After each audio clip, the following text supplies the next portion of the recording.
there was a disco called, started out as Hot Atlanta, and they changed the name to the Candy Store, which was very apropos because they were pushing so many drugs through there. It was a candy store.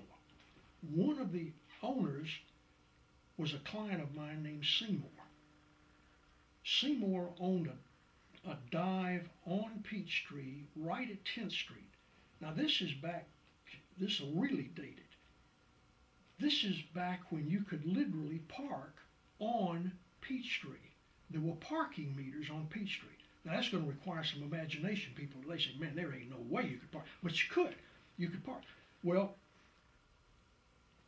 people would use up the parking places in front, but they would go around to the back. This shows you the mentality of Seymour.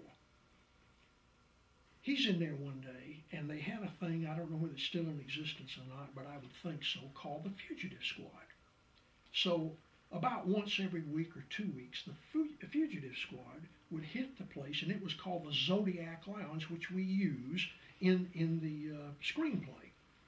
And usually they wouldn't find anybody, and it always amazed me that if I were a fugitive, the last place I'm going to be is some shootout bar.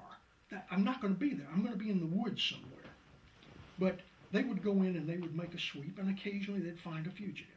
So they went in there this one day, checked everybody, put up everybody against the wall. Nobody's wanted, and it's pouring down rain.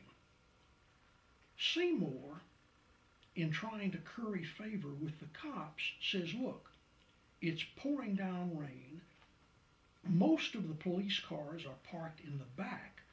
Rather than you having to walk around the corner, which is the equivalent of about a half a block in a blinding rainstorm, I'll just let you out the back door where most of the cars are parked. They said, great, we appreciate it. As they're walking through a storage area, one of the young cops looks against the wall, and it's covered with typewriters, dictating equipment, which people today won't know what that is, calculators, adding machines, that trying to do his job, he goes over, writes down 3 or 4 serial numbers, calls it in.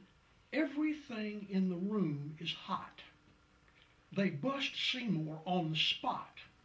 He calls me from Decatur Street, the Atlanta City Jail, and he says, I got busted for possession of stolen property. But he said, this is a slam dunk for you.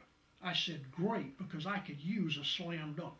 I go to the police station, and I said, now tell me exactly what happened. He went through the whole scenario, told me the story, and he said, but here's why I said to Seymour, I said, why is it a slam dunk? He said, well, the slam dunk is they didn't have a search warrant.